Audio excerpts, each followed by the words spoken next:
est infiniment plus douloureux. Je suppose que vous avez lu comment la tribune d'Amin Kezassi dans Le Monde. Quel courage. Et tout le monde devrait la lire, à commencer par les responsables politiques, ne serait-ce que pour s'inspirer du courage de ce jeune homme. Amin a perdu ses deux frères, l'un en 2020, calciné dans une voiture. Il était impliqué dans le trafic de drogue. L'autre jeudi dernier, alors qu'il avait choisi, lui, de lutter contre le narcotrafic aux côtés d'Amin.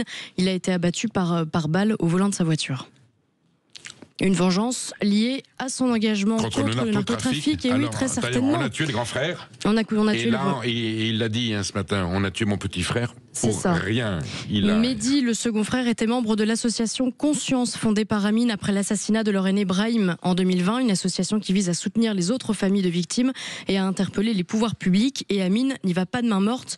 Il s'est même présenté aux élections européennes, puis aux législatives aux côtés du nouveau Front populaire. Alors si le choix du mouvement politique est discutable, le sens de son engagement, lui, est salutaire, loin du calcul et du clientélisme, ce qui est une denrée rare de ce côté de l'échiquier politique. Que dit-il précisément dans cette tribune du Monde publiée hier? Amin y dénonce la lâcheté des commanditaires et exhorte l'État à comprendre qu'une lutte à mort est engagée. C'est autre chose que les discours politiques habituels. Il écrit qu'il est temps, je cite, de faire revenir les services publics dans les quartiers, de lutter contre l'échec scolaire qui fournit aux trafiquants une main-d'œuvre soumise, de doter les enquêteurs et les forces de police des moyens dont ils ont besoin, de renforcer, de soutenir réellement les familles de victimes du narcotrafic.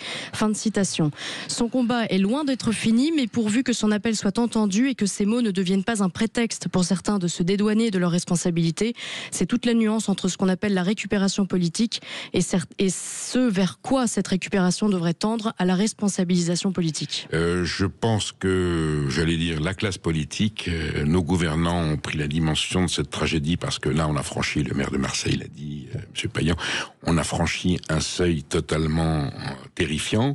On voit pas vraiment les moyens d'empêcher, puisque c'est une forme de terrorisme. Ça peut tirer partout, n'importe où.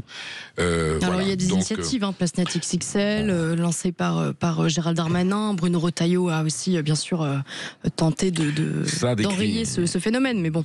Des cris d'alarme ne manquent pas. Alors vous disiez, c'est peut-être pas un bon choix de la France Insoumise. Si la France Insoumise veut bien s'emparer de ce dossier, de le faire avec l'énergie qu'on leur connaît. Oui. Pour certaines choses, ils ont une énergie redoutable, bien sûr. Bon, et en plus, ça touche à leur c'est vraiment une partie de la population qui c'est leur clientèle. Oui, alors c'est vrai qu'on dit aussi, il y a des hommes politiques qui disent c'est la bourgeoisie. Mais du bon côté, du mauvais côté, c'est ça qui est compliqué pour la France Insoumise. A dit, c'est les consommateurs qui sont un peu complices du maintien de ce trafic. Oui, en parlant des bourgeois de centre-ville.